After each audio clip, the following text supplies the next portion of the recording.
Am I the asshole for leaving a family gathering and insisting my mother-in-law apologize over M&Ms? My wife, 34 female, and I, 31 female, have two wonderful children together, 4-year-old twins.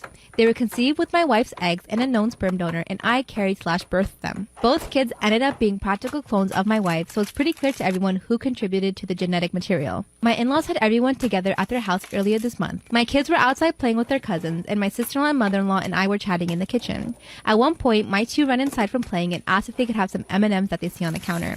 I tell them, no, we'll be eating in 15 minutes, you can have them after dinner. A little bit later, my sister-in-law and I get the call that food is ready, so we go outside and I see my kids each have a little cup full of M&Ms that they are eating. I told my kids that they knew they were not supposed to be eating those and took away the cups. My mother-in-law comes over and says that she gave them the M&Ms and that they can have them. To which I replied, no, they can't. It's dinner time. You were there when I told them no. Mother-in-law says again that they can have some chocolate, it's fine, and tries to take the cups out of my hands. We go back and forth, prompting my wife to start walking over to us just in time to hear her mother say in front of our kids, I'm saying it's okay. They aren't even your kids. They're my daughters. Just give them the chocolate. My wife had her mom repeat herself and said something like, absolutely not. We are leaving. I put the M&Ms on the nearest table, grabbed both kids, who were now softly crying, and started to pack our stuff. The whole event erupted into chaos. Father-in-law screaming about the disrespect of us leaving, grandmother crying, brother-in-law and his wife arguing with their father-in-law, mother-in-law crying that her only daughter is abandoning her. It's a mess. After a couple hours at home, the kids seemed okay, but mother-in-law saying I'm not their mom really scared them. My wife spent about 4 hours on rotating phone calls with all of her family, from father-in-law screaming at her, mother-in-law crying over how we took her grandkids away over M&Ms and made her out to be the bad grandma, brother-in-law trying to get in the drama, grandmother depressed, saying she would die without seeing her great-grandkids again. My wife's message to all of them was that mother-in-law needed to apologize to me and to our children for what she said. We made it clear that we would have no problem spending time with grandma and brother-in-law's family, but we would not bring the kids around my mother-in-law until she apologized. As you can guess, the apology hasn't happened, but the phone calls of guilt trips, yelling and crying have not let up. I feel an apology is not even a big deal, and at this point, mother-in-law is making the choice not to see her grandkids. I want to hold firm, but I know how hard this all is on my wife, even if I really don't think it's my fault. Am I the asshole for insisting for an apology? Story time about how my fiance broke off our wedding because of my best friend. My fiance and I had been together for 2 years, but my best friend and I had been friends for over 8 years, so I trusted her with my life. When my fiance and I met, she approved and she loved him. She was always looking for a new relationship because she could never commit to anyone. Eventually, I started feeling like she was envious of the relationship because I had found someone that I truly loved and that wanted to marry me. On the other hand, she was a serial dater and went out with so many guys she couldn't even keep track. One night we had a double date and she brought this new guy she met. Throughout the whole date, my fiance and my best friend were hitting it off, talking, making jokes, and I was actually really happy because I was happy they got along. Her date even noticed this and commented about how we should switch dates. I thought it was so funny. Well, little did I know that after that night, they actually started texting every once in a while. Inside jokes and memes, stuff like that. I did know about it, and I thought it was really cute, and I was so happy that they were getting along. After all, she was going to be the godmother of our future children. One day I saw she sent him a picture through text message. You'll never guess what I found. Come back for part 2. Part 2. So I noticed my best friend sent my fiance a picture, and he was in the bathroom, so I went ahead and opened the picture. You guys, it was a selfie of her, wrapped in a towel fresh out of the shower. So of course I show it to him, and he's like, oh my god, why would she send that? He totally played it off, like he had no idea why she would send that to him. So I call my best friend and I say, hey, did you just send my fiance this picture? She hesitated for a second, and then she's like, oh my god, please don't tell me I sent him the picture by mistake. And I was like, yeah, you sent him a picture of you in a towel. And she said, I'm so mortified, I'm so sorry, I meant to send it to somebody else. And then she's like, you believe me, right? And part of me didn't want to, but part of me had to. Couldn't believe that my best friend would do that, so I said, yeah, of course I believe you. And she completely changed the subject and told me about the guy that she was currently seeing who she actually meant to send the picture to. A few weeks passed by and my fiance says he has to go on a work trip. Weirdly enough, she said she was going to go on a trip with a guy that she had just met. I asked her to meet the guy before they actually went on a trip, and she said no because he's really shy. Can you believe they went on this trip together? Come back for part 3. So my best friend and my fiance go on a trip by themselves behind my back. The whole time they were on their trips, I thought he was on a work trip and I thought she was with some dude. Because of the time difference, my fiance kept saying that he couldn't FaceTime, so we would just talk on the phone. The conversations were really short and he was acting really strange. He told me he was on a work trip to London, and because the whole thing felt so strange, I decided to call his mom. So I call her and I'm like, hey, where did he travel to again? And she replied, Aruba. I didn't say anything to her and I just got off the phone. I knew he was lying. And I knew my best friend was in Aruba. I connected the dots and realized they were both on a vacation together. The day that he was supposed to fly in, I showed up to the airport knowing that he was coming from Aruba. And I see them walking out to arrivals hand in hand. They saw me right away, and my best friend literally ran away. That's when he told me that he no longer wanted to be with me and that he wanted to be with my best friend. I'd already paid for the wedding. He was such a coward. 2 months later, I found out she cheated on him, and he came back to me. I said no. Storytime about how I tried to get my boyfriend back for cheating on me, but I ended up with an STD instead. So a little background information. I was dating this guy for about 7 months whenever I was in high school. And I would always hang out with him, his guy friends, and their girlfriends. Well, the one night we were hanging out at my house and he kept checking my phone. And he said it was because he was waiting for his mom to text my phone. So then he had to go to the bathroom and he asked to take my phone with him. And I said no because that's weird as fuck. So while he's in the bathroom, I get a text from a random number. And it's a bunch of videos that my boyfriend took of him doing the nasty with other girls. And there were like 15 videos, all different girls. So by this time, he's been in the bathroom for like 15 minutes. So I go to confront him while he's in the bathroom, like I do not care at this point.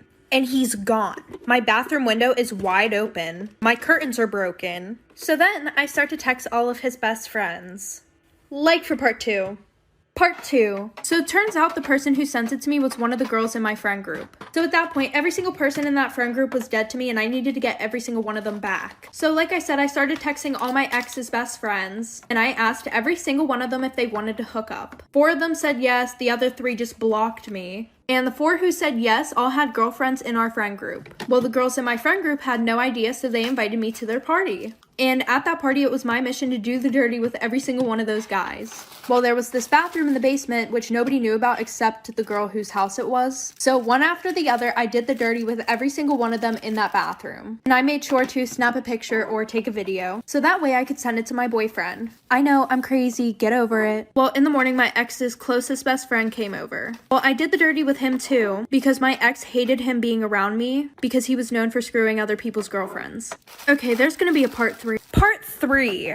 So a week later, I started having some problems down there. So I had my mom take me to the doctors. Turns out I have a fucking STD. And nobody knew about it, at least not yet. Well, my boyfriend came over that same day asking if we could get back together. So I thought, what an even better way to get back at him. Give him what I have. Mind you, I was still hooking up with all 4 of his best friends. And then like 2 weeks later, my boyfriend started talking to me about how he was also having problems down there. And I was like, oh, maybe you should go to the doctors. So after he went to the doctors, he texts me and he goes, yeah, I have an STD. So then I sent him all the videos of his best friends and I said, yeah, I hope you enjoy living with that for the rest of your life. And I also gave it to all of his friends and then they spread it to their girlfriends. Payback's a bitch. Am I the asshole for making my germaphobe husband change our baby's diaper? My husband and I have a 2-month-old together. He does everything almost except changing diapers. He's a hardcore germaphobe, so I handle the dirty part of our son's care. So my husband's been pestering me about the faces I make when changing our son's diapers, telling me to smile all the time. I told him to leave me alone, and it's easy for him to say when he's not the one dealing with the smell. But every time I'm in the middle of changing diapers, my husband would show up out of nowhere like he busted me or something and tell me that the faces I keep making have an impact on our son's emotional state and I should smile.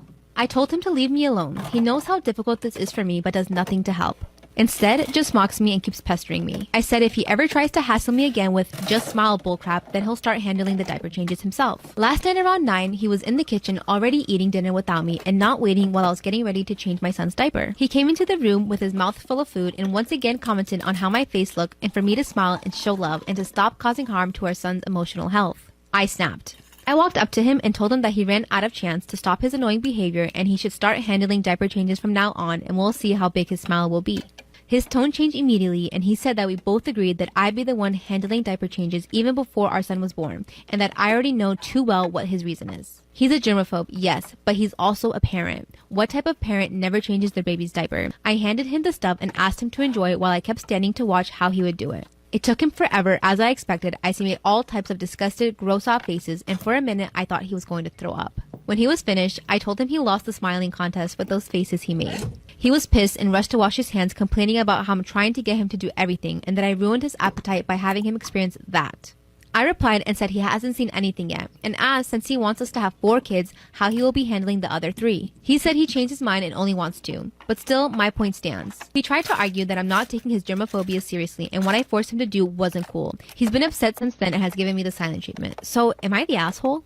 Story time of how I found out my boyfriend was cheating on me with my cousin. My boyfriend and I had been together for 2.5 years. His family loved me and my family loved him and they expected us to get married. Well, last year when COVID started, we were actually in different countries, so we didn't see each other for 3 months. During those 3 months, we FaceTimed 4 times a day, and we were always texting. He happened to be quarantining in our hometown, so both of our families were in the same place. I was quarantined in a different country. One day, my cousin calls me and tells me that she met a really nice guy on a dating website. I was so happy for her because she had had bad luck with guys. Every single week, her and I would catch up on the phone and she would tell me how much she liked this guy, and how amazing their dates were, and how amazing he was in bed, how sweet and considerate he was. I couldn't be happier for her. Well, when I finally get back home, my boyfriend is super distant and cold. So naturally, I called my cousin and complained. She told me to give him space. She said I should just leave him alone. And so like an idiot, I did leave him alone. One day, my cousin calls me and tells me to come over for dinner. When I got there, my boyfriend's car was parked in her garage. I thought it was just her nice way of trying to get us to talk. I'd walk in and catch them doing the dirty on the couch, come back for part 2. So I walk in on my cousin and my boyfriend doing the dirty on her couch. They quickly get up from the couch and get dressed. Of course, by that time, I'm in hysterics. I'm crying and yelling. My boyfriend instantly got on his knees and begged me for forgiveness. I went up to my cousin and I punched her right in the face. She wasn't expecting that. And I said, well, this is the guy that you've been dating, isn't it? She said yes, and that she was just trying to find the best way to tell me. And so she just thought the best way to tell me was to get me to walk in on her and him doing the dirty. I punched her again. My boyfriend came to her rescue though.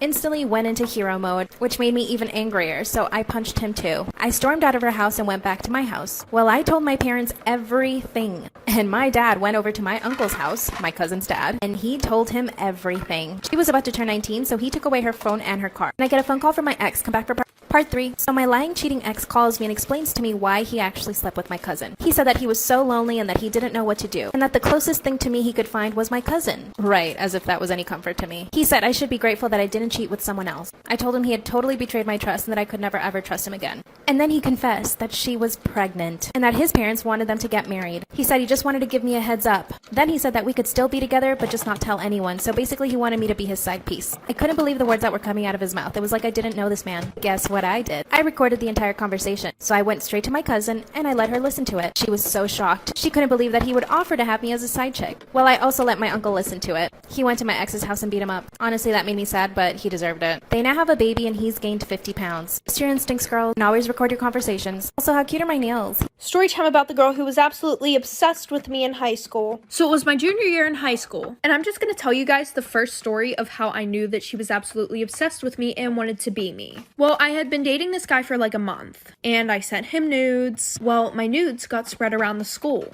And everybody knew they were mine until this one girl, and we're gonna call her Addie, started saying that they were hers. I guess one of my friends was talking about it in class and they were like, OMG, did you hear that her nudes got leaked? AKA mine. And Addie was sitting at the same table and she said, no, those are my nudes. And at first I thought this girl was just trying to be nice. I was like, oh, well, that's nice of her, you know. Like maybe she's just trying to say that so that way nobody will bully me, I guess. Well, the one day I texted her about it. And I was like, hey, like, you don't have to do that. It's fine. I'll take responsibility for it. I did it. And she was like, what are you talking about? Those are my nudes. Like for part 2. Part 2 about the girl who was obsessed with me. So like I said, she basically told me that those were her nudes, even though I took the pictures and I knew they were mine. But I was like, okay, whatever. I'm not going to argue with her. Well, then I get a text from my boyfriend.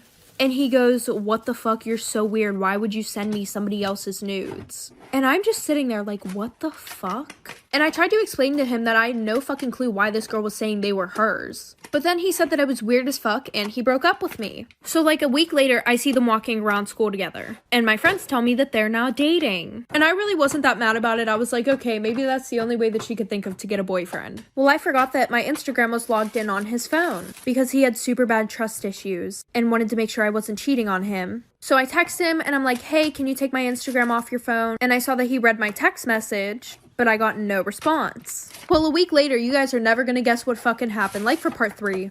Part 3 about the girl who was obsessed with me. So like I said, I texted him and I got no response back. So I run into him the next day at school and I'm like, hey, did you get my text? And he's like, text about what?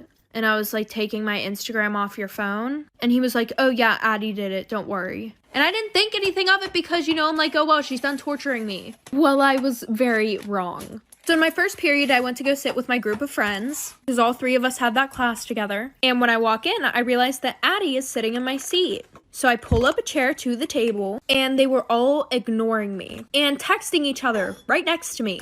So I was like, okay, what's wrong? And one of my friends goes, oh, nothing, just the fact that you DM'd Gigi and I's boyfriends, saying that we were whores and that they should date you. By the way, Gigi was my other friend. And after that, this bitch Addie has the nerve to make the comment, that's really fucked up. Why would you do that? So then I beat her ass and lost all my friends.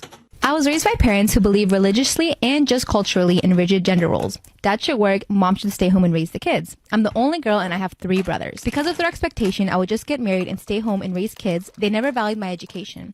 They never valued my educational achievements or emphasized things beyond domestic skill. I'm the second youngest, and by the time I was in high school, my 2 older brothers had gone to the college of their choice, with my parents covering full tuition, books, and off-campus apartment and other living expenses.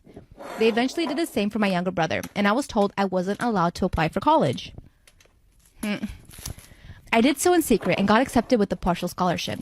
I didn't tell them I was moving out until a week before I left. With essentially nothing, the only things I had were things my friends had given to me that their parents bought for them for college. I took engineering and had to work, take on a debt, and struggle. My parents and I have barely spoken in years. I'm married now and expecting our first child, and they asked to meet up. We met at a park, and they said they were sorry if they caused me pain, but would like a relationship now. I asked them specifically what they were sorry for, and they wouldn't elaborate and just said they wanted to move forward. I said that wasn't sufficient. In the end, I decided that I would forgive them under one condition: if they were to forward me $100,000 for my college expenses, just like they did for my brothers. My mom burst into tears, and my dad said I wasn't being serious, so I got up and left. Since then, I've been getting calls from my brothers telling me I'm immature and hurtful, and I don't think so at all. So, am I the asshole for asking my parents for $100,000? My sister thinks I'm being selfish because I'm not putting my own health at risk to give her a baby. So just over 4 months ago, I gave birth to my 4th and last child. It was a high-risk pregnancy, and the birth was very difficult. I won't go into detail as it is still hard for me to think about, but me and the baby are both fine. My doctors advised me that it would be best not to have any more kids, and I agreed. My husband just recently had a vasectomy and is now recovering. My sister and her boyfriend have tried planning for a family for a while, but recently found out she can't conceive. She's been very upset about this, and I do feel sorry for her. Our family mentioned adoption or surrogacy for them, and even though my sister's boyfriend was on board, my sister said she needed time to think. Well, a couple of nights ago, my sister called me to tell me her and her boyfriend had agreed on surrogacy. We talked for a bit, and after a while, she brought up the fact how I had done so well in all of my pregnancy and how I must have loved being pregnant. I knew exactly where this was going, and I reminded her how my last pregnancy went. Yet she told me everything was fine now, so what was my issue? I told her that even though I'm around now, I won't put myself through that again, and just because I'm fine now doesn't mean everything will be fine the next time. She then straight up asked me if I will not be her surrogate, and I told her no, I will not. She then started screaming into the phone about how selfish I am and how I need to look out for my sister and help her when she needed it. I told her I would help her with anything else, but I was not putting my own health at risk and potentially leaving my kids without a mom and my husband a widow. My sister went on to continually scream about how selfish I was being and how much of a bitch I was. I hung up on her and I didn't think about it and went to bed. The next morning, my phone was blown up with Facebook messages and calls from friends and family. My sister had gone on Facebook to rant about me. She went on about how I wouldn't let her be a mom and how I had 4 kids of my own. She said I was a selfish sister for not giving her a baby. My mom and a small handful of people are extremely angry at me and call me all sorts of names for being selfish, while my dad, brothers, and several other people are taking my side. I should not have to put my own health at risk for her, and I don't think I'm being selfish at all, but I'm not sure how to fix this. Story time about when my mom caught me doing it with my best friend.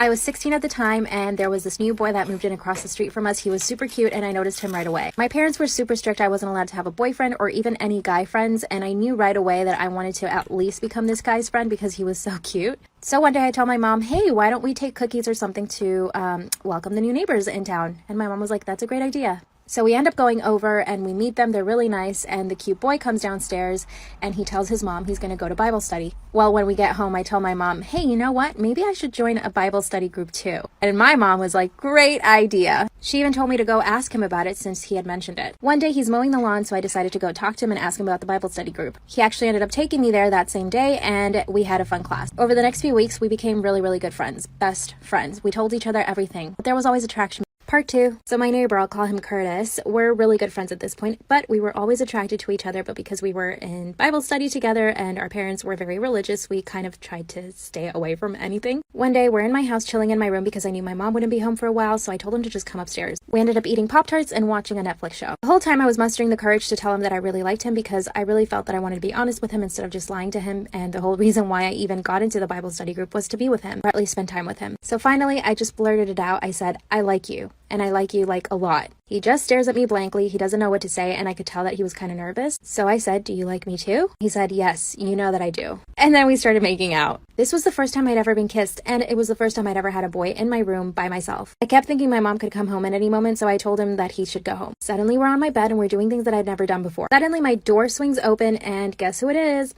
Part 3. So my mom swings the door open, and she sees us on my bed doing stuff. Of course, I'm mortified. I'm super embarrassed. I'm also embarrassed because I know how she's going to react in front of him. My mom, of course, just starts yelling her head off. Then we walk over to his house. She proceeds to tell his mom what we did. And then 5 minutes later, my dad walks into their house. I was really afraid of my dad. So now we're in their kitchen, and his parents and my parents are just staring us down and telling us that what we did was completely wrong. Then my dad starts saying that we need to get married. I can tell Curtis is freaking out. Of course, I'm freaking out too. His parents actually agree that we should get married. Thankfully, my mom was completely against it, and she said absolutely not, they're too young. I literally felt like I was dying. I was obviously grounded for months, couldn't go anywhere, I couldn't do anything, and I obviously didn't speak to Curtis again. Then my mom tells me that Curtis and his family actually moved away. My heart was completely broken. A few years later in college, I contacted him through Facebook. We met up, and we've been together ever since. I knew that our connection back then was super strong, and it is now. Story time about how I woke up to my best friend having a seizure. A little background information. So my close friend invited me over to his house to spend the night, and we're gonna call him Jay. Well, Jay and I got to his house, and his parents were really strict, so he had to sneak me in. So he told me to wait by the garage, and as soon as he opens the front door to his house, I hear his parents screaming. So he's inside fighting with his parents, I'm outside freezing my ass off. So an hour later, he comes out to get me, walks me through the garage, and I have to hide in this crawl space. So while I'm hiding in this crawl space, him and his parents are still arguing. And his parents walk past where I was like 5 times. So his mom gets in the car and leaves. She said she was going to kill herself. His dad comes into the garage, starts crying. I literally witnessed him have a mental fucking breakdown. Then his mom came back, said that she hated everybody. So then Jay purposely bangs his head off of the kitchen table 2 times. So when he came into the garage to get me, he had an ice pack on his head. Then we snuck up to his room like for part 2. Part 2. So like I said, he rushes me up to his room because his dad was in the basement and his mom left again, threatening to kill herself again. And while we're upstairs, he starts taking dabs. And we're up for a little bit and then we go to sleep. So at like 8 in the morning, we both wake up. He's on his phone, I'm on my phone. We're not facing each other. And then all of a sudden, I feel the bed start to shake, like a lot. So I turn over and this kid is having a full-blown fucking seizure. Like he's foaming at the mouth. His eyes are literally rolling in the back of his fucking head. So I get up and roll him over onto his side because I didn't want him to start choking. And I'm fucking freaking out and don't know what to do because I wasn't even supposed to be there in the first place. And he's like making all these types of noises. So I go and I run down the hallway. I try to find his parents' room. And I open the door and have to wake them up dead out of their sleep. And I was like, your son's having a seizure. So his mom runs over to the room and his dad's like, well, who the fuck are you? And why the fuck are you in my house? And I was like, your son told me that I could stay the night last night. Oh, like for part 3. Part 3. So like I said, his dad's like interrogating me right now. So they call an ambulance. His son leaves in the ambulance. They didn't go with him. And his dad's like, you're never allowed in this fucking house again. And then he asked me, did he take anything last night? And I'm like, he did dabs, but like, I didn't do anything because I don't do that stuff. So he goes over to where all of his dab stuff is and starts throwing the glass pieces in the garbage, making sure that he fucking breaks them all. And his mom comes over to me to comfort me because I'm literally like fucking crying because this kid almost died right next to me. And she's like, it's okay, sweetie, like this happens to him a lot. But I felt so uncomfortable because he was like making it seem like it was my fault. So I hurry up and call my mom, and my mom doesn't get there till like 30 minutes because their house is a little bit further away. And for all of you wondering what happened to him, I don't know because this happened this morning. Story time about the guy who pretended to be gay in high school to get closer to all the girls. So it was the first day of my freshman year, and at lunch this guy came and sat with me and my friends. And we were super confused because he was like one of the popular boys. And we were like, oh, why aren't you sitting with your friends?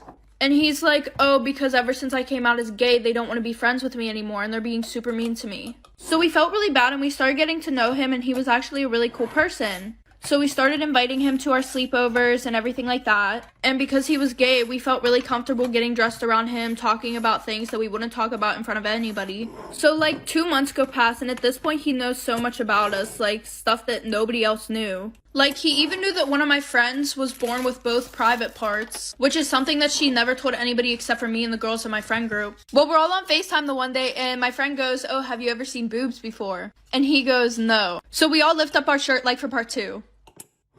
Okay, part 2 about the guy who pretended to be gay in high school to get closer to all the girls. So like I said, we all lift up our shirts, and because we were on FaceTime, we couldn't see if he screenshotted anything. And then the one night we were having a sleepover, and he was really upset that night because apparently the popular boys were making fun of him. Because the only reason why he was gay is because he couldn't get with any girls. So me and my friends thought of a solution. But like, we were just trying to be nice. And now looking on it, that is the dumbest shit that we've ever done. And we're all like, oh, well, why don't you just say that you did the nasty with all of us? And he was like, well, I don't think they'll believe it, even if you guys said, yeah, you did do it. So we were like, okay, then let's do it for real. So that night, we did the nasty, all 5 of us.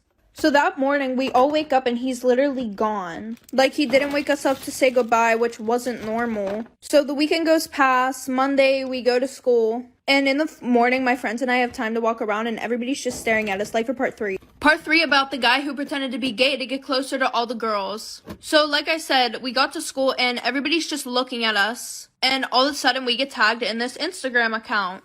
And there's a video of all 5 of us doing the nasty in my bedroom. There's pictures of me and my friends getting undressed. And there's a screenshot of the FaceTime where we all showed our boobs.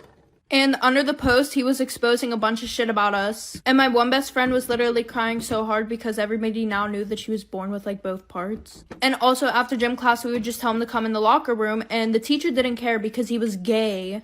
So there were also a bunch of pictures of other girls on there too. I'm not even going to talk about the legal trouble, but my parents made me move schools because they cared about my image and they didn't want me hanging out with any of those friends anymore. He got expelled. The teacher got fired for that bullshit. So that just ruined having a gay best friend for me. Oh, also, my parents saw me have a foursome in my bedroom.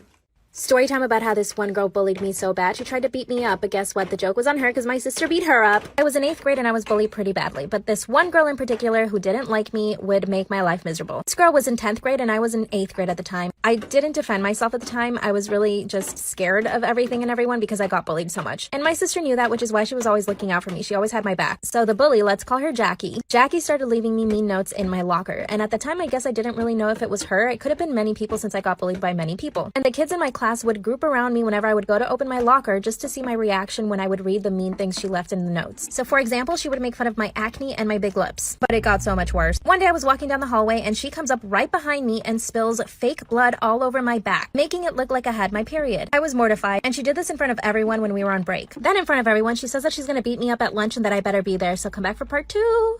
Part 2. So Jackie the bully spilled fake blood down my back, making it look like I had my period, and then she announced to everyone that she was going to beat me up at lunch and that I better be there. The bell rings and someone tells me that she's waiting for me at the soccer field. My god, I was so scared. Of course I wasn't planning on going, but 3 of the girls in my class literally took me by my arms and took me to the soccer field. Gosh, were they mean. And of course, there's a whole audience waiting for me. Jackie was right in the center. As soon as I get there, she starts yelling at me. And you know what I did? I asked her, why do you hate me so much? She actually didn't know what to say. She stayed quiet. So I asked her, what did I do to you? Then she said she saw me on a commercial in our local channel and that it made her really angry. And I said, is that all? Then she said that she didn't like my face either. She starts pushing me backwards. She pushed me a few times and I fell back. She was literally about to kick me when I hear my sister yelling from behind the crowd saying, why don't you pick on someone your own size? The crowd parts and my sister comes through and tells Jackie to leave me alone. Then she tried to kick me again and my sister tackled her to the ground. Come back for part 3.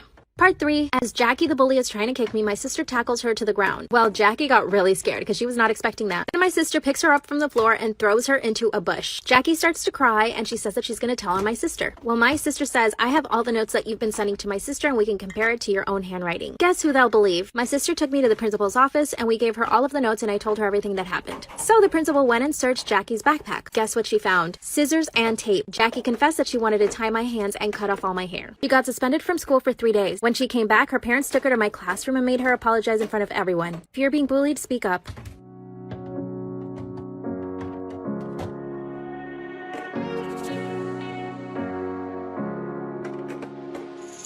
I never really saw you coming until you turned me around.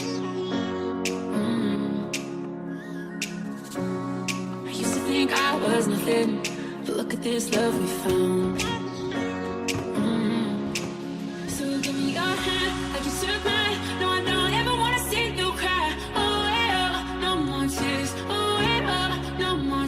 Take that chance, we'll be fine. No, I don't ever wanna see you cry. Oh, yeah, no more tears. Oh, yeah, no more tears. Am I wrong for telling my niece the family secret? I, 35 female, had two older sisters growing up, Jane and Kim. Kim got sick and died, but not before giving birth to my niece, Laura, 18 female. It had been a year after Kim's passing when Jane and Laura's dad, Tom, 42 male, confessed to dating and were now engaged. Bro, I don't understand. I never understand sisters going after the same guy. Especially after they have a baby together. That's so weird. That's so nasty. I accused them of cheating. Jane and Tom explained that this wasn't something they had planned, but there was no cheating and knew that Kim would want them to be happy. Yeah, but not with each other. You can be happy with someone else. Convenient since she's, dead. I did not attend the wedding and was super upset at how everyone else was so accepting of the relationship. But the thing that hurt me the most was how Jane and Tom intended to completely erase Kim and Laura's life. She was barely 2 when Kim died, and they decided it would be better if Laura thought Jane was her mother in every sense of the word after the adoption was finalized. Tom got rid of any items that would suggest he and Kim were ever in a relationship and made his family swear to never tell Laura the truth. Jane expected everyone on our side of the family to do the same, but I refused, and as such, I was denied access to Laura. It hurt, but when I thought about all those times Kim cried, knowing that she wouldn't live long enough to see Laura grow up, there was just no way I could honor the lie. They even had Laura's name illegally changed to something that Jane liked, as Kim picked out Laura's first name. I distanced myself from my family over time over this, but my parents always tried to get us to reconcile, citing that they didn't like this arrangement either, but accepting it was better than not being a part of Laura's life at all. I just couldn't do it. Growing up, Laura had known of me, but we never really interacted. Apparently, she's interested in studying a field that I work in and reached out to me through social media. The last time I saw her, she was 7, and I started to tear up about how much she looked like him. We would talk from time to time, and eventually Laura asked why I wasn't around. I tried to keep it vague, but Laura knew that there was more to the story, as I didn't seem like the person I was described to be. If we had been talking through DMs like before, I probably wouldn't have done it, but we were video chatting, and something about looking directly into her eyes broke me, and I confessed to everything. Before Kim died, she and I made a series of videos for Laura to watch at her big moments, and I told her that if she ever wanted to watch any of them, I'd send them. Laura asked me to send some, and then I heard nothing from her for days. Recently, I got a call from an enraged Jane and Tom berating me for ruining their family. After Laura watched some of the videos, she confronted my parents, who confirmed everything. Laura has moved out and currently not speaking to anyone, and no one knows where she is right now. Everyone is angry at me. So, am I the asshole? Let me clarify some things. My parents talked about Kim and had pictures of her in the house, so Laura knew who she was. She just didn't know that Kim gave birth to her. Am I wrong for proposing to my girlfriend at my brother's wedding and posting it on social media? My brother and his wife got married last week. It was a big beach wedding with about 100 people. While the bride and groom were doing their photo shoot that took an hour, the guests were walking down the beach, having some snacks that were served, talking to each other, etc. My girlfriend and I have been together for 10 years and have a kid together. Marriage just never came up, and we're both really not the romantic type. When our son was born, I jokingly told her I'd propose to her on a beach at sunset someday. So after the wedding, we were walking down the beach. We were all alone. No one was paying us any attention because there were about 100 people there. I just asked her, "So, beach, sunset, will you marry me?" She said yes. We had a good laugh, took a selfie together, and slowly walked back to the site of the reception. We haven't told anyone we are getting married yet. It will be a courthouse wedding anyway. 2 days ago, my girlfriend posted that selfie on her social media, tagged me, and wrote a caption, "Finally marrying the love of my life," and a sunset beach proposal. Now, everyone who knows us knew it was a sarcastic caption and knew it was more of a joking post than anything else. My brother and his wife called us very upset hours after that post. My sister-in-law said we ridiculed their wedding with our post. My brother said I'm an asshole for proposing at someone else's wedding. But I didn't really, so am I the asshole? I, Jane, 21, was one of Vanessa's 21 bridesmaids, and her wedding was held at a remote lodge venue up in a mountain. When everyone got to the lodge, we did a drive-run of the ceremony and surveyed the place. I assumed that the men would go to their cabin and the women would go to ours, and we'd relax before the wedding. Instead, the men immediately headed to the liquor store, and the groom and the bride's mothers began ordering the bridesmaids to move furniture into the place. That night, the women did everything from dragging 250 chairs out of the shed and setting them up, to hauling furniture down 2 flights of stairs and positioning it in other places. Since I was the tallest and strongest person in the group, it was mostly on me to haul the larger pieces around, and the mother and mother-in-law of the bride largely stood around talking about details with her. I asked repeatedly if the groom and groomsmen could be called to help, but was told that we didn't want to bother them and that they're out unwinding before the big day. The father of the bride has a heart condition, and the father-in-law was much older and walking with a cane, so he couldn't help out either. At the end of 2 very sweaty hours, I had splinters, blisters, and was covered in sweat, but everything was set up. During the wedding, I learned that the bride and groom were trying to avoid all of the setup and takedown fees from the venue. The groom's mother condescendingly patted me on the arm and said that everything would be okay because Jane's our workhorse. After a bit more conversation, I found out that the plan was for the bride and groom to leave, and then the bridesmaids and groomsmen to stick around and doing everything from cleaning up the trash to moving the furniture back to where we'd gotten it. Toward the end of the party, almost everyone had left, and I realized that the two groomsmen were so drunk that they were going to be useless, and it would again be on the bridesmaids to clean up and put all the furniture back up the stairs. I went to tell the bride goodbye. Judging from her slightly panicked expression and the, "Oh, you're leaving? You're leaving now?" questions, I realized that she definitely expected me to move the furniture back, but didn't want to say anything while surrounded by people. So I left, and my phone was blowing up as I was driving down the mountain. The other bridesmaids were texting me, and Vanessa's mother left me an angry voicemail about how I was bailing on my duties as a bridesmaid. The next day, I woke up to a massive paragraph from Vanessa that said it was my fault they had to pay the $500 cleanup fee because they weren't able to get everything put back in time. Am I the asshole for leaving a wedding early as a bridesmaid and causing the wedding to get charged $500 for a cleanup fee? My mom passed away last year, so now it's just me, 15, my sister, 19, brother, 14, and dad, 43. My parents got together when they were in school, and they've stayed together all their life. They were amazing parents and basically had the perfect love life before my mom got sick. I always wanted to find a love like them, just the one person I would be with all my life. I was always really close with her and miss her so much. My dad said the same and promised that he'd never love anyone else like he loved her. However, my dad came to us last week and talked to us saying that he wanted to get with our aunt. She's been helping since mom died. We spent a lot of time with her and our cousins. Apparently, dad and her fell in love now and want to be together. Obviously, I was furious and told him that he couldn't and that he would be betraying my mom. My brother agreed with me, but our sister thinks it's okay somehow and tried to get us to listen to dad's betrayal. My dad promised my mom that he wouldn't get with someone else. If it was someone new he found, then maybe I could forgive him, but it was my mom's sister. My mom would never accept it. I would never date my sister's partner. It's disgusting. He's just betraying her in a horrible way. And like, what about our cousins? Are they gonna be our siblings now? It's all so weird and wrong. My dad tried to talk to me about it, but he won't really listen and he thinks it's fine. If he really loved my mom, then he would never do this. I told him that he's not my dad anymore if he cares more about sex than mom, and have just refused to talk to him anymore. I want nothing to do with him and I don't care if it hurts him. He deserves it. My sister keeps telling me that I'm being unfair and selfish and to give dad and aunt a chance on this. But he made my mom a promise and there's no way breaking it with her sister is right. Am I the asshole for not accepting my dad dating my aunt after my mom died?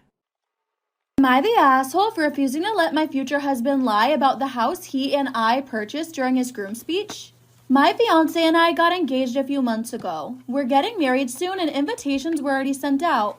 Right now, we're focusing on much smaller details. We've also been busy moving into our new home that we purchased together. 30% of his savings and 70% of mine. Saving up for the house took up most of my savings and prevented me from enjoying the things I love spending money on. Anyways, my fiance sat me down yesterday to talk about his groom speech. He asked if it would be okay if he mentions the house we bought and says that he was the one that bought it. I asked why. Am I the asshole for refusing to let my future husband lie about the house he and I purchased during his groom speech? He said it's just a confidence boost during the speech and that's it. I said I didn't feel comfortable with the idea because I think it's unfair not to acknowledge the fact that I'd sacrificed so much. I reminded him of how much I contributed, but he said that doesn't change that it's our house, so it shouldn't matter. I refused because then people will always think the house was bought by him and it's something that will never change. He got mad at me and said that I was really overthinking the whole thing and making a big deal out of it. He yelled that it's just one favor and I'm making the small request my hill to die on. He's sulking and now he's out and refusing to answer my calls, so he basically started the silent treatment. Is it normal that my father still hits me even as an adult? Disclaimer, this is not my story time. I'm sending me on Instagram. When I was a kid and I got in trouble, my dad would hit me. I always knew to expect it, so it wasn't a really big deal. But of course, I would do my best to stay out of trouble. Sometimes he would use a belt and sometimes he would slap me across the face. The slapping was the worst part. From the ages of 10 to 12, I didn't really get hit because I never got in trouble. When I turned 14, things started getting rough. I wanted to date boys and my dad was not having it. So his form of punishment sometimes was even taking food away from me. This happened on 2 occasions when I was 14 and I almost ran away because of it. I know most of you are thinking that my mom should have stepped in, but my mom was pretty afraid of my dad too. Sometimes I feel like my parents have brainwashed me into thinking that what my dad is doing is fine. The sad part is that I'm now 20 and my dad still hits me from time to time. I do have to say my father has always been there for me. He's provided me with a great life and a good education. And it's not like he would just hit me out of nowhere. It was only when I got in trouble and for specific reasons. But I do think he needs to stop it because I'm 20 now. Here's where things get really messy. I just got engaged and my fiance hates my father. Follow for part 2.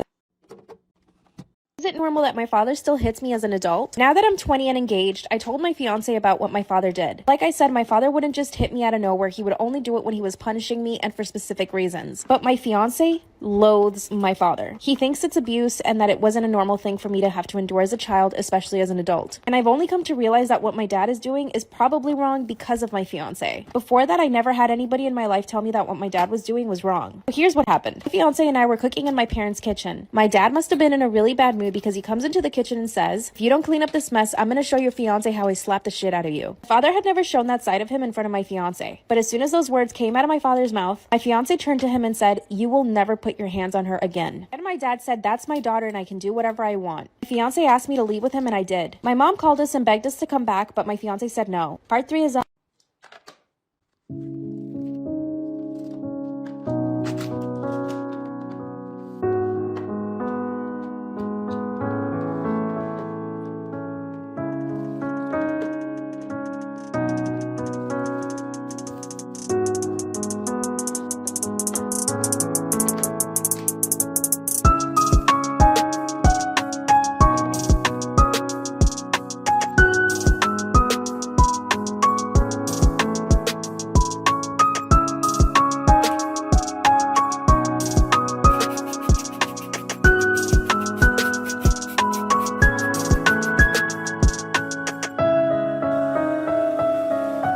I sustained very bad injuries to my face this month. I'm in the stage of healing when the scar tissue has formed, but it's still very tender new skin. I'm going to have very obvious facial scarring for the rest of my life. The injury starts about an inch above my hairline, goes down over my eyebrows, so on that part, hair will not grow. It continues down my cheek where it's the deepest. I'll probably always have an indentation in the fullest part of my cheek. Then it continues to my jawline. In some ways, it's okay. I'm happy it's just cosmetic damage. My friends are super reassuring, telling me how badass and sick it's gonna look. They say I'm still hot as ever, now a little more sexy and mysterious. But in some ways, it really sucks. I know I'm always gonna be seen first as the girl with the scar, and it feels especially bad when people look at me differently. This week, I had to fly home for a family thing. It was a plan I made long before my injury. I wasn't really looking forward to the pity or people making a big deal of it. I'd rather it not be acknowledged. I'd also met with my dermatologist who said I was at the stage of the scar tissue formation that I no longer should be dressing the wounds. The skin was healing and instead I needed to be applying topical cream and Vaseline to keep the site clean and moist. It also looks a bit ugly. The building scar tissue is very red and tender, and with Vaseline over it, looks slick and shiny. So I get on this flight. I have the window seat and I put my headphones on and drift to sleep when the plane is still boarding. I wake up to this kid, maybe 4 years old, sat next to me, throwing a tantrum. I didn't catch the first part of it and I honestly couldn't understand what he was yelling about. His father said to me, "Can you cover that injury?" I said that my dermatologist recommends that I don't, so no, I don't think I will. He started snapping at me saying, "There is no need to be so rude. That injury is graphic and it's scaring my little one." I said, "This is my face. The only damn face that I've got. It sucks being told I'm so ugly that I can't show my goddamn face in public." He started to backtrack saying, "Just until it's healed." And I said, "It'll always be with me. Maybe teach some fucking compassion and respect instead of telling a girl half your damn age what you think about her face. That's rude." He actually got up after and I think he went to the stewardess about a seat change because a young couple came and sat next to me a few minutes afterwards. I've got to admit, I felt so low that I put on my sunglasses and had a quiet cry for a few minutes. Am I the asshole for not covering up my healing scar and for being confrontational about it?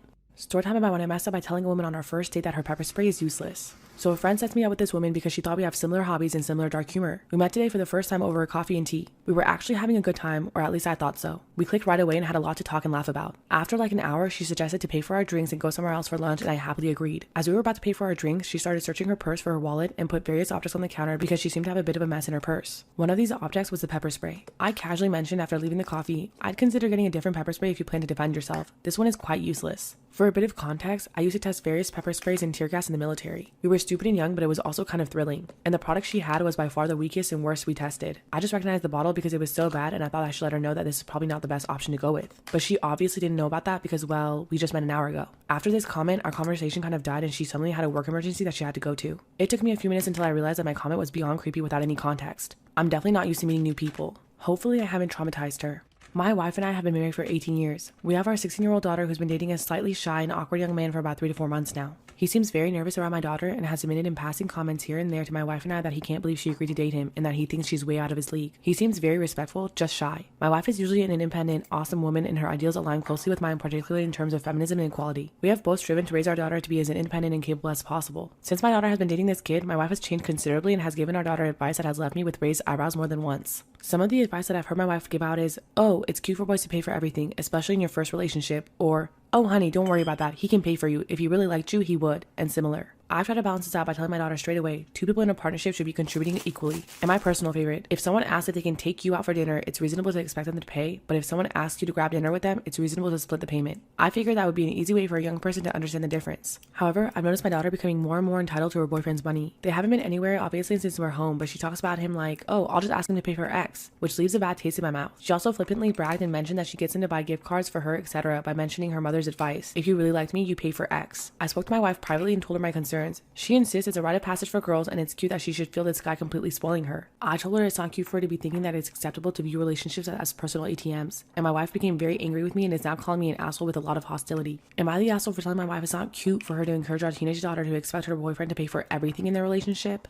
Yesterday, I was supposed to spend the night at my friend's house with some of my classmates and we were playing Truth or Dare. There really is no reason for us to choose truth since we already know a lot about each other, so we mostly just went with dares. It was pretty fun and we had some weird challenges. I was sitting next to my friend's brother when it was my turn and a classmate challenged me to kiss him. His sister immediately told my friend to change the dare and so she did. To be clear, her brother didn't say anything when he heard about the dare and just laughed, so he definitely looked like he was okay with it, right? Well, wrong, because after I kissed him, he told me what the fuck am I doing and he looked like he was really grossed out by it. I was honestly a bit offended and asked him why he was so grossed out by me kissing him. I'm actually a pretty okay looking girl and even if I wasn't, there was no reason for him to act like this. He ended up leaving the game and my friend told me that what I did was wrong on so many levels and to get out of her house. My other classmates didn't say anything, so I think they were on my side, but they didn't want to participate in this argument. I'll ask them when they go back home. Anyway, I did end up leaving. Am I the asshole for kissing my friend's brother without his consent during a truth or dare? Story time about when I woke up to a hooded figure standing over me. Due to a multitude of factors, including a recent death of a close friend, I was unbearably depressed at this time in my life. For that reason, my family flew across the country to visit me in LA where I live. We thought it would be nice to visit Catalina Island. When we arrived, it became apparent to us that it was off season. It was late November, the weather was cold, and as a result, the island was nearly empty besides locals and a few straggling tourists such as ourselves. Our first priority was to ditch our luggage so we could explore the island, so we immediately checked into our motel, though that word hardly does this place justice. I call it a motel because all the doors to the rooms exited to the outside, but in actuality, our room was one of 20 to 30 quaint guest house looking buildings arranged in a sort of horseshoe shape around a walkway with rooms on either side of the path. The entrance to the motel was essentially one of the points of the horseshoe, and if you walked dead straight, you'd reach the room that we were given, essentially on the corner before you have to go right to go further into the horseshoe. So from our room, one path led back to the street, the other further into the secluded maze of rooms. After a day of exploring and having just finished dinner, it was time for a cold, dark walk back to the room. Catalina Island is a decent distance from the mainland, and let me just say, it gets dark. Similarly dark was my headspace after the dinner conversation took a left turn and my overwhelming depression got the best of me. I pulled my black hoodie tighter over my freezing ears and walked ahead of my parents to the hotel room, telling them I just needed to go to sleep. And I did immediately. Depression sometimes makes that easy. I was already losing consciousness as they entered after me, drifting off without so much as a good night. I then woke up to my mom saying my name, a harsh whisper. The room had two beds, my parents' bed closer to the door and mine further in the room. My mom's voice cut through the silence again. She sounded concerned for me. I didn't blame her, considering my mental state at the time. Groggy, I rolled over.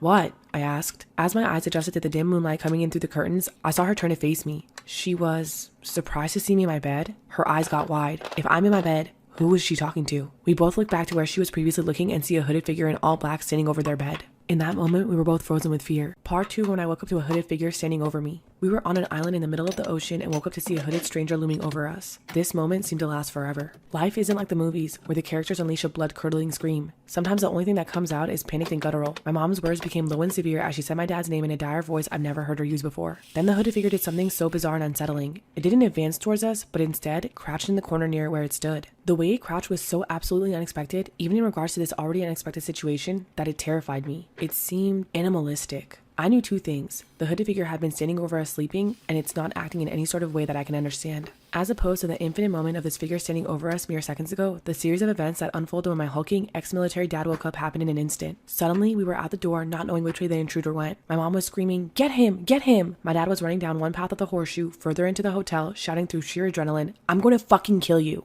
I ran down the other path towards the street. When I got there, not a sign of the intruder, but it became suspiciously quiet behind me. I ran back to the room to find my dad quietly walking back, his head low. He gets really close to me and I hear him say, "It's a fucking kid." So basically, some young teen, tall and lanky as I am in my 20s, wearing all black including a black hoodie, went into the wrong room. Our room. The one time my parents just so happened to forget to lock the door. My mom woke up when he entered and seeing a tall person in a black hoodie thought it was me, assumedly leaving the room in a depressive episode. And when the hooded figure crouched, that was him realizing his mistake and panicking. He was scared of us. As I got back to the room, my mom walked out and hugs the kid, who was now crying his eyes out. I would be too if a massive ex-soldier was sprinting after me with murder in his eyes.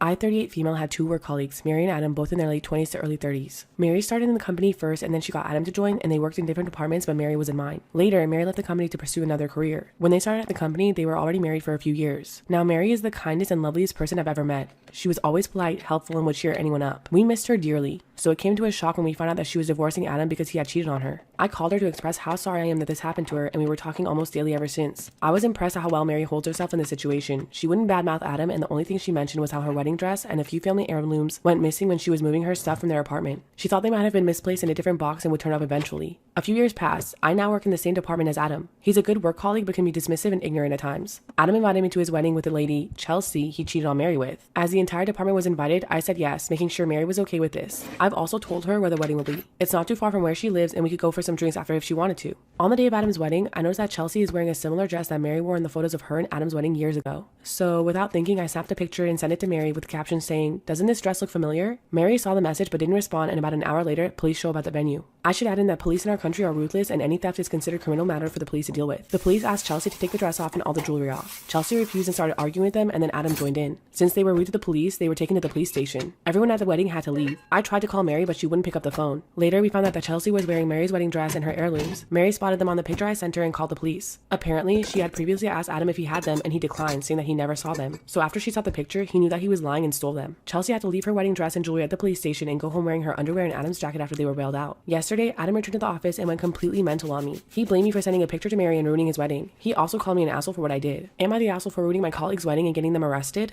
I'm 24 and my friend moved in with me after she lost her job about a year ago. We started sleeping together 3 months after she moved in. We're almost in a relationship and we do everything together. She's told me that she loves me, but she's hesitant to define our relationship. So we're basically a couple in everything but the name. Right now, she's visiting her mom. She had texted me that she missed me and she couldn't wait to get back. I texted her back saying, "I miss you too, love." Apparently, she was on a drive with her mom and she had her phone connected to her car and her mom accidentally had the text read out loud while trying to change the music. She called me up after and she was so furious. She blamed me for it and she sounded so angry. She said her mom was acting weird and said it was all my fault. She said that she's gonna get kicked out from her family because of me. I feel really numb. I really love this girl. She's amazing, but I feel like she just wants us to be in this limbo where she can spend time with me and then go back to dating and marrying a man. She doesn't even want to be my girlfriend. I feel so guilty for what I did. I just want to talk to her, but she's not picking up my calls and is giving me the silent treatment. She's never done anything like this before, and I just feel so fucking lost on what I have to do here. Outing her was an accident and I don't know what to do. Story time about when I messed up by sleeping with a married woman. It started out as a normal beer with friends last Friday. We always go to the same pub to start, sometimes stay there all night. It's a cool pub which only plays heavy metal and rock music. If you're sick of chart music or pop, it's a great spot to hang out and play pool. We got there, I paid for a round of drinks for us, and we started out the night smashing Metallica and Sabbath on the jukebox. The friends I'm there with have other friends who I'm less acquainted with, but I know their faces and vaguely their names. So as we're drinking and picking songs, a few girls walk over to my pals with the usual, "Hey, how you doing?" etc. The woman I'm talking about is one of these friends and introduced herself to me. She was nice, tomboyish, quite good looking, and I had fun chatting with her. She asked me to put Bruno Mars on in this pub, and that was the first red flag. A few more drinks into the night, we get bored of the jukebox and head out at the beer garden to smoke and chat some more. I immediately noticed wherever I sat, she would pick the seat next to me and sort of lean in. She would get really close. I thought, okay, cool, she seems interested in me. Maybe this could be a good night. I told her I was staying with my buddy and his girlfriend at their place since my car was already there. She's good friends with my buddy's girlfriend, so she bagged staying over there too, and we all got a taxi back together. We got back and continued drinking and partying together. We were all really drunk and flirting was less awkward at this point. She was cuddling into me on the sofa whilst we chatted. At some point around 3 a.m, she pulls her phone out and says, "Wonder what the hubby's up to." And I was like,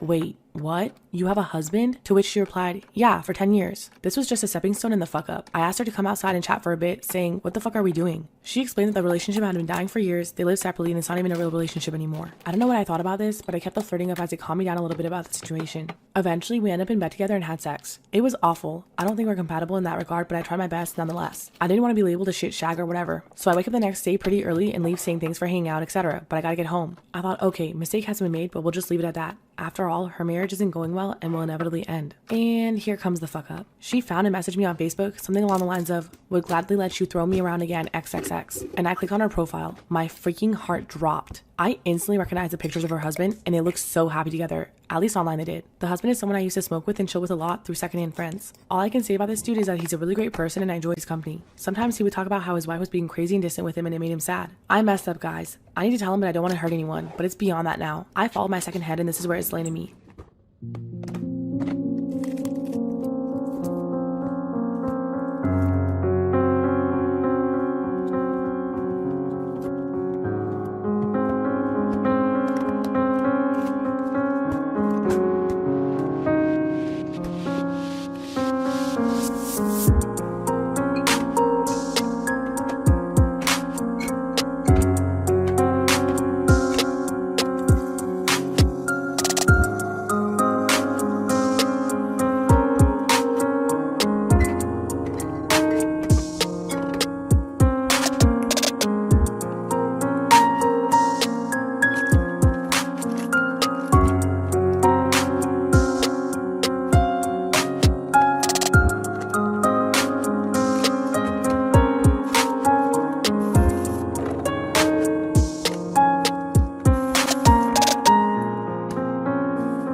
about when I accidentally showed my private parts to a stranger. I was going on a trip on a train to the capital for work, and there I'm on my seat waiting for the time to go by and having all sorts of liquids since I was thirsty. Then, surprise, surprise, my bladder got full. It's time to pee. I go to the toilet and they had to have an intelligent toilet technology that opens with buttons. Freaking buttons. And each button indicates something. So if the button is showing a red light, it means the toilet is occupied by another person. If the light is showing green, then the toilet is empty and you're ready to go. The thing is, once you enter the toilet, you have to shut the door again with some intelligent AI technique lock from the future that really made me uncomfortable. It didn't help the fact that I'm also claustrophobic and this toilet was also small. That thing gave me anxiety, so I decided not to lock it and I was like, nope, I'm not ready to get stuck inside today. And of course, by doing that, it didn't show any lights outside. So I did my thing. I peed and it felt good. It was long. And then the minute I was about to pull up my panties and pants, the door opened. Both me and the guy are just in complete shock for like a good minute. Him just looking at me and my vajayjay naked in the frog position and me just being in disbelief. I immediately closed the door in his face and I got a panic attack inside the damn toilet. I was never more embarrassed in my life. I think I pretty much traumatized this person. Then I stayed in the toilet for some time, like a good 5 minutes, because I wasn't ready to be out in the world after the incident, knowing he may be outside waiting for me to go out. When I finally succeeded to go outside, all the passengers were looking at me in a weird way. I felt like I was in a nightmare. My mom was like,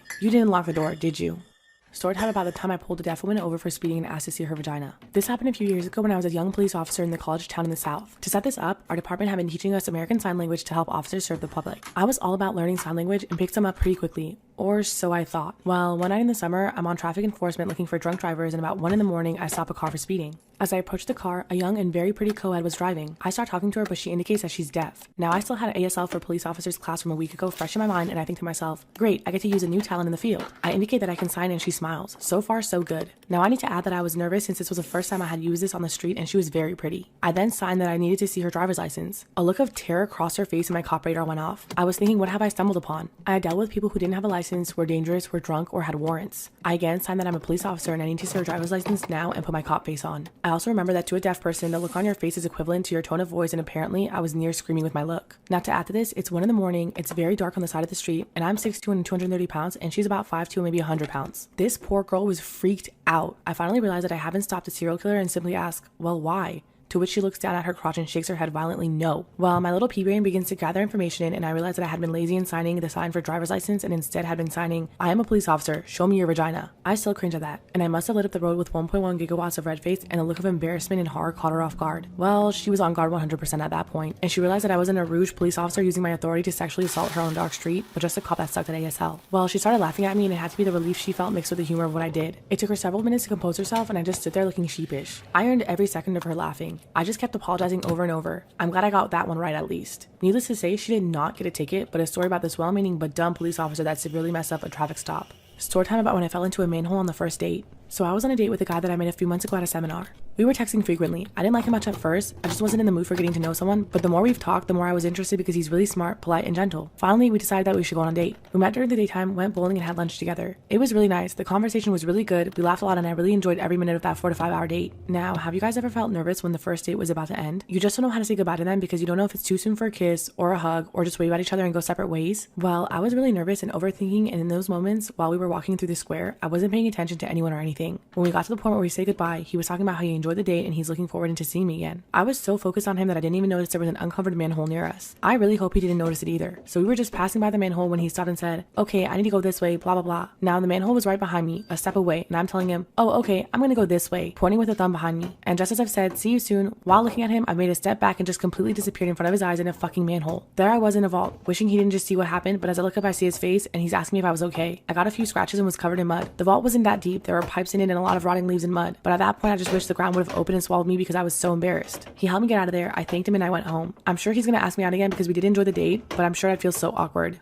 I'm 43, my wife Greta, 45, have 4 children. Kiara's 18, Sean is 6, and a set of twins, Charlotte and Austin, are 4. Charlotte and Austin have always been horrible sleepers. I won't go into all the things that we've tried to get them sleeping well, but for now, I'm thrilled that they sleep in their beds at least 3 hours without coming into our room. Kiara and the twins sleep down on one side of the house, while Sean and my wife and I's bedroom is on the other end of the room. The only reason we don't have the twins down on our end is that the room only fits one bed on it, and neither child wants to sleep on the top bunk. I tried it once, and Charlotte woke up screaming, terrified in the middle of the night, and then Austin refused to even go near the bed. The room will also not fit a double bed and the twins' dressers' toys in that room. For whatever reason, Kiara has begun having night terrors and waking up screaming, which in turn wakes up the kids. I wanted to take her phone, but my wife said no. Instead, I threatened Kara that if she woke up the kids again, she'd be the one putting them in their beds and sitting with them until they were settled in again, not us. Last night was the worst, and instead of screaming once, Kara was yelling out until I raced all the way down the house and flew her door open, turning her light on. The twins were already crying in their room, so I made Kara get up, show them that she was fine, and told her to stay in their room until they were asleep and went back to my own bed. This morning, Kara has tried to sleep and was still trying to sneak back to bed to sleep at 11 a.m. And when my wife asked her why she was so tired, I told her, and told Kara that this will continue to happen every time she ruins the twins' sleep for no reason. She has no trauma, no reason to have nightmares, and she even told me that, I know I'm dreaming, but I can't make myself wake up, but I can make myself scream to wake up. So that tells me that this is intentional. My wife feels that I'm an asshole, but I feel like she's too soft on Kara, and I'm doing this for her. I'm doing this because she deserves her sleep and not to be woken up because an adult cannot control herself, versus when our kids wake up due to nightmares, bedwetting, and etc. Am I the asshole for making my daughter get up at 3 in the morning? Me and my ex-fiance had been together for almost 6 years and engaged for about 4 of those 6 years. I was introduced to her by a close friend at a party and we just clicked. She was attractive, had a great personality, and had similar hobbies as me, which made it perfect. Back in April of this year, I started noticing little changes in her. She started wearing more revealing clothes to work, started putting on more makeup, and etc. To be honest, I had no problem with any of that stuff as it's her body. But what made things worse for me was when she started coming home late from work, or how instead of spending the weekend off with me, since we both had weekends off from work, she instead would always go out. I once had asked her why she never invited me to come out with her, to which she replied it's only girls' night out, and her other friends would not be happy if I tagged along as they were not bringing their own BF with them. It all came crashing down when me and her had a huge fight in June because she had decided instead of going out on a date with me, she told me how she had already made plans with her friends and that it was rude of her to cancel. That was it for me. I fucking blew up on her and we had a huge fight which resulted in her packing her bags and leaving. I didn't hear from her for almost a week, none of her friends knew where she was going, and heck, none of her folks even knew what was going on until she finally contacted me and wanted to talk. Imagine my surprise when she confessed to me that there was another guy involved and how all this time she was hanging out with him and lying to me about hanging with her friends. I fucking blew up. I wanted nothing to do with her and was going to break up with her until she got on her knees and begged me to give her a second chance, which my dumbass self did, but only after she revealed everything to me. It made me sick to my fucking stomach, but in the end, I forgave her and told her to delete all contact with the guy and that I expect her to have no contact with him going forward, which she promised, and things kind of went back to before. We were even spending more time together, but that feeling, that trust wasn't there anymore. Everything was kind of okay until 2 weeks ago when a friend of mine who was visiting another city, which was 3 hours from where I live, sent me a picture and message saying, "Sorry bro." That broke my already broken heart into a billion little pieces. The picture was of my ex-fiance at a mall 3 hours away from where we lived holding hands with some stranger who I didn't know. I fucking broke down. I was heartbroken. I was so mad because I thought she was at work while in reality she was 3 hours away holding hands with her lover. When I got home from work, I waited for her and decided that I was going to confront her when she got home. Part 2, my ex did something terrible because I wouldn't take her back and now I'm being blamed for everything. When I got home from work, I waited for her and right away confronted her, to which she denied and called me a psycho for not believing her. She also said that I was a piece of shit for not trusting her until I showed her a picture that my friend sent me. Her face told me everything, and that's when the waterworks started, and I knew that I had made a huge mistake in taking her back, so I ended it. She cried and begged me to think it over and not throw away everything that we have together, which made me really angry, and I'm not gonna lie, but I hit her. I wasn't proud, I'm still not, but saying shit like not to throw everything away when it was her who threw everything away pissed me off to the max. I told her to pack her shit and leave, called her parents and mine and told them everything. Her parents came to help her and I told them basically to F off after they told me to think it over and to make the right decision before actually ending it. She begged me again not to end things, but I had to for my own peace of mind. I didn't hear from her or her parents until 3 days ago when my parents called me to let me know that my ex-fiance had unalived herself. Her parents found her and she had left a letter apologizing to everyone, including my parents and me. She said she's sorry from the bottom of her heart for what she did to me and that she can't live without me and that's why she ended it. I'm at a fucking loss. My ex-fiance's friends and family are blaming me and my own mother told me that it was my fault. She told me that I should have forgiven her since I'm clearly worth committing blank over. I need some serious advice as I'm pretty much being cornered by basically everyone and I really don't know what else to do. Is this all really my fault?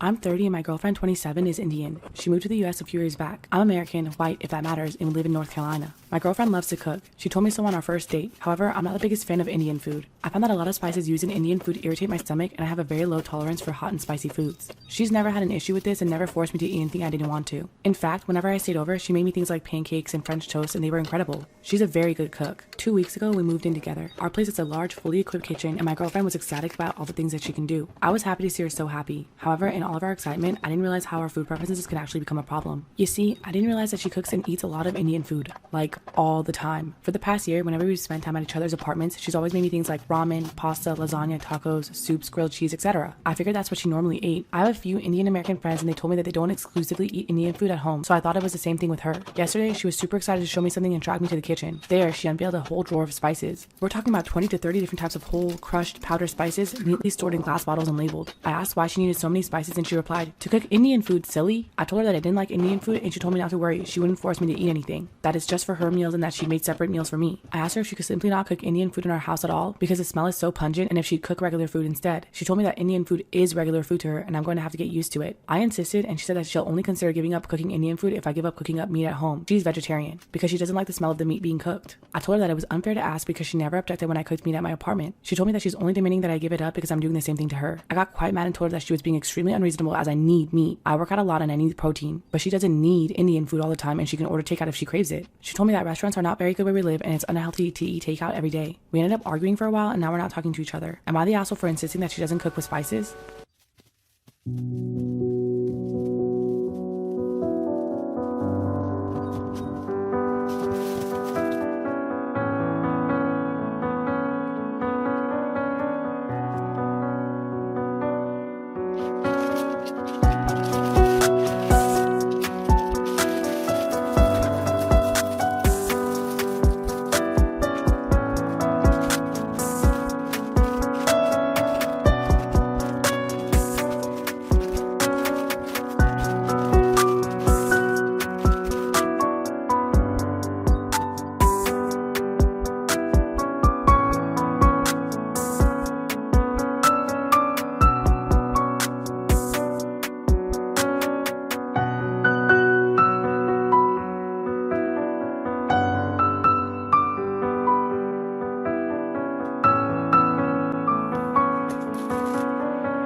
Ex and I split back in October when our son was 6 weeks old because I had extreme cramping and bleeding to the point where I would pass out. I went to the hospital and was told that I had an STD. My at the time husband tried to convince me that I must have gotten it from my midwife not cleaning herself properly, which is ridiculous. At point blank said he wasn't welcome in my home until he told me the truth. The house is in my name and I have paid for 100% of it. He finally admitted that he started having an affair with one of his students at university while I was pregnant. My pregnancy was high risk due to my age, 41, so my doctor recommended no sex after 34 weeks. He justified it by saying that it was unreasonable for me to expect him to go without sex for months. I ended up kicking him out and we're now going to court to settle for custody of our son. Over the New Year's, I visited my ex-in-law so they could see our son, and my ex-mother-in-law took me aside and asked how I wasn't ashamed for giving her son an STD. I quickly set the story straight and showed her evidence proving what had actually happened. My ex is now having a meltdown because his parents have kicked him out over lying to them. He's blaming me for running my mouth. I also reported the university back when it happened as I stalked the girl's social media and found out that she turned 18 in June, and I was deeply concerned that she had been a minor when they met. We had intercourse twice when I was about 4 weeks postpartum, which is how I contracted the STI. I was and still am absolutely furious as I felt pressured into it and then find out that he had been cheating anyway. Not to mention it had been something like HIV that I could have unknowingly passed to our son by breastfeeding him. Am I the asshole for telling my ex-mother-in-law that my ex cheated on me and gave me an STD 5 weeks after I gave birth to our son?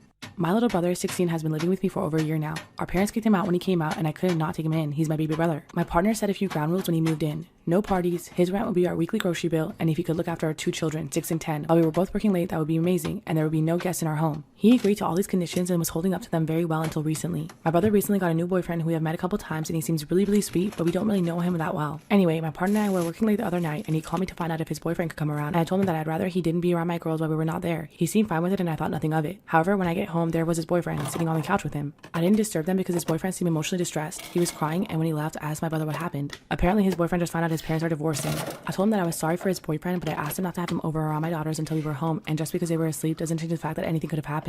We got into a bit of an argument with him defending himself. I ended up telling him that I felt extremely disrespected and worried for my daughters because he wasn't honoring our agreement, and I have no idea how many times he's had people in the house without permission. I told him unfortunately he's going to need to find another place to stay. I have kids to look after, they need to come first. We don't take much rent off of him and he's got $15,000 in his bank account. He's not running the risk of being homeless. I told him he had until the end of March to find a place, and until he does, his regular duties stand. He started crying and apologizing and asking if he could stay, so I told him I wasn't disowning him like our parents, he just can't live here anymore. My husband says that I was a complete asshole and I need to tell him that he's allowed to stay. He said he's called first, so he's most likely never had anyone else over without permission, and he'd be a pretty bad boyfriend if he wasn't there for support. I feel like I may be the asshole because my husband is usually tight on the rules and even he's willing to bend them for this. Am I the asshole for telling my younger brother that he needs to find somewhere else to live?